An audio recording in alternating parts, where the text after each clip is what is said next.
بسم اللہ الرحمن الرحیم الف لام را تلک آیات الکتاب وقرآن مبین ربما يود الذین کفروا لو كانوا مسلمین۔ یہ سورۃ الحجر شریف مکہ مکرمہ میں نازل ہوئی۔ جیسا کہ آپ کے سامنے بارہا یہ مسئلہ بیان کیا جا چکا ہے کہ مکہ مکرمہ میں نازل ہونے والی صورتیں جو ہیں ان کے مضامین تقریباً ملتے جلتے ہیں۔ ان میں عقیدہ توحید ہوگا، عقیدہ نبوت اور رسالت ہوگا، اور عقیدہ معاد یعنی قیامت کے دن اٹھنے پر، اور ان تینوں مسائل پر دلائل ہوں گے۔ یہی تینوں ہی عقائد جو ہیں وہ اساسی عقائد ہیں۔ مکہ مکرمہ میں نازل ہونے والی صورتیں جو ہیں ان میں زیادہ تر احکامات انہی تین عقائد کے متعلق، اور انہی تین عقائد کے دفاع کے متعلق، اور انہی تین عقائد کے اثبات کے متعلق کلام ہوگا۔ تو اس میں بھی وہی کچھ بیان کیا گیا ہے سورۃ الحجر شریف میں۔ اللہ تبارک و تعالی نے ارشاد فرمایا الف لام را، یہ حروف مقطعات میں سے ہے، یہ بھی بارہا بیان ہو چکا۔ تلک آیات الکتاب و قرآن مبین، فرمایا کہ وہ کتاب کی آیات ہیں اور روشن قرآن کی آیات ہیں۔ کتاب کی آیات ہیں اور روشن قرآن کی آیات ہیں۔ یہ ذہن میں رہے کہ یہاں پر دو صفتیں بیان کی گئی ہیں، ایک کتاب کی اور ایک کتاب کے نام سے اور ایک قرآن کے نام سے۔ یعنی یہ جو مجموعہ ہے یہ کتاب بھی ہے اور قرآن بھی ہے۔ کتاب پر جو الف لام ہے یہ واضح کرتا ہے کہ اس سے مراد عام کتاب نہیں ہے، بلکہ اس سے مراد وہ کتاب ہے جس کی خوشخبری حضرات انبیاء کرام علیہ السلام پہلے سناتے رہے ہیں۔ جی اس سے یعنی الف لام یہاں لگانے سے یہود و نصارہ کو بھی تنبیہ کی گئی، میں یہ جو کتاب شریف آئی ہے یہ کوئی عام کتاب نہیں ہے، ایسے نہیں آ گئی، بلکہ فرمایا کہ یہ وہ کتاب ہے جس کا ذکر تمہاری پچھلی کتابوں میں موجود ہے۔ جیسے حضرت سیدنا موسیٰ نبینا و عیسیٰ السلام نے عرض کی تھی رب تعالیٰ کی بارگاہ میں، مولا میں نے اپنی کتاب میں پڑھا ہے ایک نبی تشریف لائیں گے ان کو تو کتاب دے گا، وہ کتاب جو ہے وہ امتیوں کے سینوں میں محفوظ ہوگی، مولا وہ امت تو مجھے عطا فرما دے۔ اللہ تعالیٰ نے ارشاد فرمایا تلک امت احمد، میں کہ میرے کریم وہ امت میں نے اپنے حبیب پیارے کو دے دی ہے۔ جی تو یہ الف لام جو ہے یہ واضح کر رہا ہے کہ اس سے مراد عام کتاب نہیں ہے، بلکہ اس سے مراد جو ہے وہ قرآن کریم ہے۔ اور قرآن کریم جو ہے یہ کتاب جو ہے نا یہ کتابت سے نکلا ہے، مطلب یہ وہ کتاب ہے جس کی کتابت کی جاتی ہے، جس کو لکھا جاتا ہے، اور لکھا بھی ایک دو بار نہیں، بار بار جس کو لکھا جاتا ہے، اس کے لکھے جانے میں بھی دوام اور استمرار ہے۔ ہمیشہ قرآن کریم جو ہے وہ لکھا جاتا رہا ہے، ہاں جی، ایک سے ایک نسخہ، اور اس طرح کر کے سینکڑوں نسخے، ہزاروں نسخے، لاکھوں نسخے قرآن کریم کے تیار کیے گئے۔ ہاتھوں سے لکھتے تھے تب بھی یہ واحد کتاب تھی جس کی کتابت سب سے زیادہ ہوتی تھی۔ آج مشین کے ساتھ اس کی طباعت ہوتی ہے تو آج بھی یہ واحد کتاب ہے جس کی طباعت سب سے زیادہ ہوتی ہے۔ اور یہ ان کی جو گینز بک کہتے ہیں انہوں نے خود یہ لکھا ہے، انہوں نے کہا کہ دنیا بھر میں سب سے زیادہ چھپنے والی کتاب جو ہے وہ قرآن کریم ہے، اس کا بھی کوئی ریکارڈ نہیں توڑ سکا آج تک، اور سب سے زیادہ چوری ہونے والی کتاب جو ہے وہ انجیل ہے، اس کا بھی ریکارڈ کوئی نہیں توڑ سکا۔ چھپتا زیادہ قرآن کریم ہے، اور چوری سب سے زیادہ کون سی کتاب ہوتی ہے؟ انجیل ہوتی ہے، یعنی عیسائیوں کی کتاب چوری ہوتی ہے۔ اب بھی کوئی ہمیں کہے کہ مسلمان چور ہوتے ہیں تو کتاب کون چوری کرے گا؟ مذہبی بندہ چوری کرے گا نا، تو مطلب کیا ہوا؟ ان کے مذہبی ہی چور ہیں، اور اتنے چور ہیں کہ پوری دنیا کے ماننے ہوئے چور ہیں، وہ سب سے زیادہ کتاب جو انہیں کی چوری ہوتی، تو ظاہری بات ہے وہی کباڑی تھوڑی چوری کر جاتے ہیں وہاں کے، ان کے مذہبی لوگ ہی چوری کرتے ہیں۔ اللہ تعالیٰ نے ارشاد فرمایا کہ الکتاب، میں یہ کتابت سے ہے، اس کا مطلب یہ کہ بار بار لکھی جانے والی کتاب، بار بار طبع ہونے والی، بار بار شائع ہونے والی کتاب، اور ہر بار شائع ہونے والی کتاب۔ آگے فرمایا وہ قرآن کہتے ہیں ایسی کتاب جو بار بار پڑھی جائے، بار بار پڑھی جائے۔ اللہ اکبر کبیرہ، یعنی قرآن کریم جو ہے یہ ایسی کتاب ہے، اس جیسی نہ کسی کتاب کی کتابت ہوئی ہے، نہ اس جیسی کتاب کو لکھی گئی ہے، اور وہ قرآن مبین، اور یہ ایسی کتاب ہے نہ اس جیسی کوئی کتاب پڑھی گئی ہے۔ سمجھ آیا نا جی؟ یہ اپنی کتاب میں بھی بے مثال ہے، اپنی کتابت میں بھی بے مثال ہے، اپنی کتاب ہونے میں بھی بے مثال ہے، اور اپنے قرآن ہونے میں بھی بے مثال ہے۔ مشینریوں میں چھپ رہی ہے، ہاں جی، طبع خانوں میں کتاب کی طباعت ہو رہی ہے، اور تقریباً ہر گھر میں، ہر مسجد میں، ہر مدرسے میں قرآن کریم پڑھا جا رہا ہے، اور نماز پوری ہوتی نہیں جب تک قرآن کریم نہ پڑھ لیا جائے، چاہے اکیلا پڑھ رہا ہو چاہے جماعت پڑھ رہی ہو، قرآن پاک پڑھیں گے، یہ پڑھیں گے۔ اللہ اکبر کبیرہ۔ یہاں پہ پوری دنیا کے عبادت خانے جو ہیں نا، جہاں پہ دوسری کتابیں رکھی ہوئی ہیں، وہ گرنتھ ہو، وہ وید ہو، وہ جناب جو بھی گیتا ہو، یا پھر انجیل ہو، یہودیوں کی کتاب ہو، تو یہ ساری کتابیں جو ہیں ساری کی ساری خاموش ہوتی ہیں۔ ایک واحد قرآن ہے، ایک ہی شہر کے اندر 24 گھنٹے میں ایک لمحہ خالی نہیں ہوتا کوئی بندہ کہے کہ اس وقت قرآن نہیں پڑھا جا رہا۔ باقی چھوڑیں، دادا صاحب رحمہ اللہ کے مزار پہ چلے جائیں، 24 گھنٹے میں کون سا ایسا لمحہ ہوتا ہے وہاں قرآن نہ پڑھا جا رہا ہو؟ مزار پہ تلاوت بند ہوگی، ادھر جماعت میں قرآن پاک پڑھا جانے لگے گا، ہے یا نہیں؟ اور حیرانگی تو اس وقت ہوئی تھی جس دن دھماکہ ہوا تھا نا، اس وقت لوگ جو بیٹھے وہاں قرآن پڑھ رہے تھے انہوں نے قرآن کی تلاوت نہیں روکی تھی، وہ قرآن پاک پڑھتے رہے تھے۔ اب بتائیں اتنا بڑا حادثہ ہو جائے تو وہاں کون رکے گا بھلا؟ سارے اٹھ کے تتر بتر ہو جائیں گے۔ لیکن یہ واحد قرآن کی محبت ہی تھی جی، کہ وہ بھی یہ چاہ رہے تھے اگر دوبارہ کوئی حملہ ہو تو ہم قرآن پڑھتے ہوئے دنیا سے جائیں۔ یہ قرآن سے محبت ہے اس امت کی۔ تو اب یہ جو فرمایا نا کہ یہ سب سے زیادہ لکھی جانے والی کتاب اور سب سے زیادہ پڑھی جانے والی کتاب یہ قرآن کریم ہے، اس سے جو ہے یہ، کیونکہ قرآن کریم کی جو تفسیریں آج تک لکھی گئی ہیں اتنی کسی کتاب کی تشریح نہیں لکھی گئی، کسی کتاب کی تفسیر اور توضیح نہیں لکھی گئی جتنی قرآن کریم کی لکھی گئی ہے۔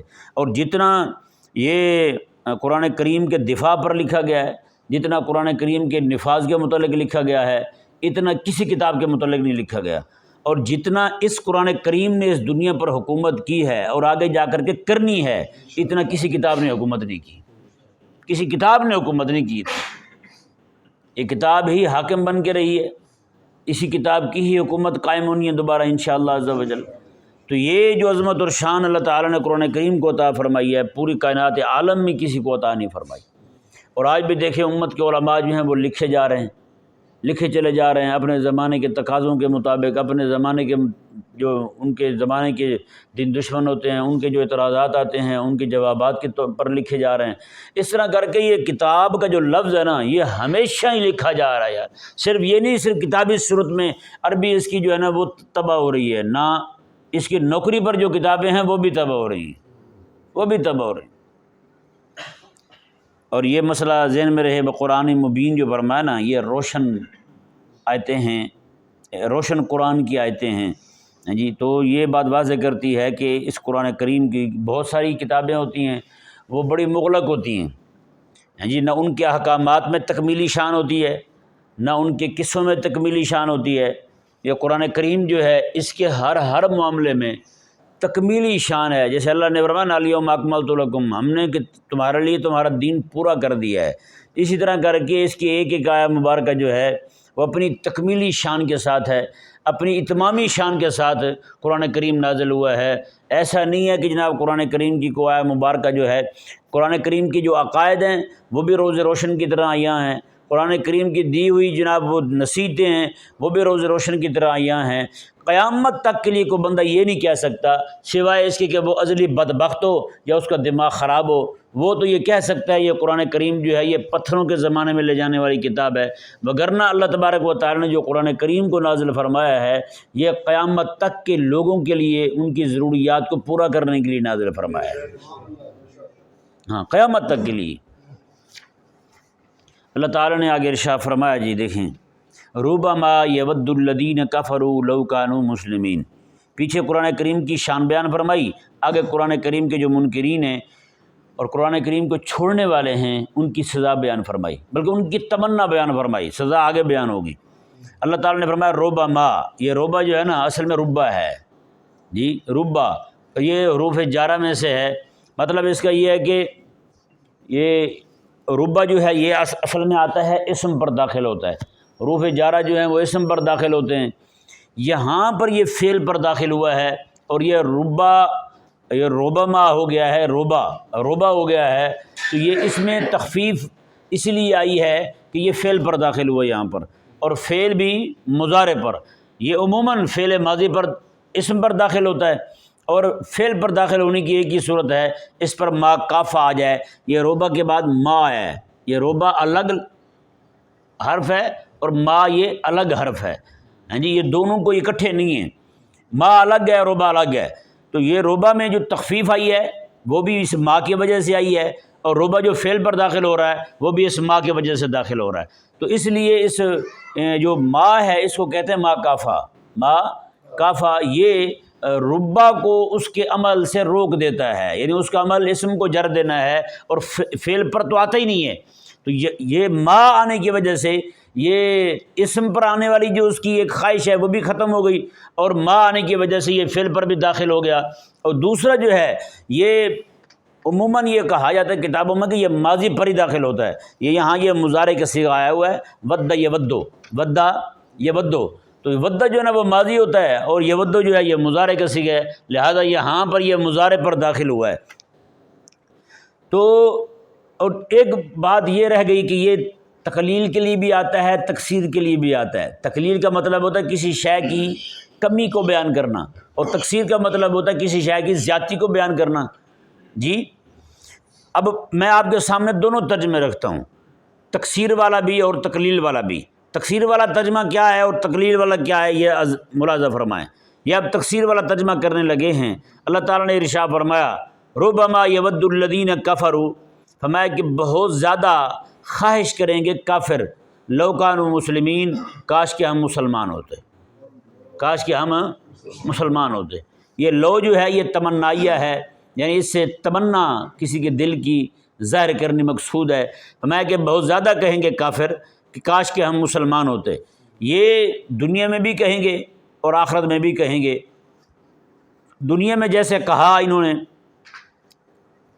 فتح مکہ کے موقع پر، کریم آقا صلی اللہ علیہ وآلہ وسلم ابھی مکہ مکرمہ سے دور ہی تھے، آقا علیہ السلام نے صحابہ کرام علیہ رضوان کو فرمایا میں کہ تم سارے یہاں جنگل سے لکڑیاں اکٹھی کر کے آگ جلاؤ۔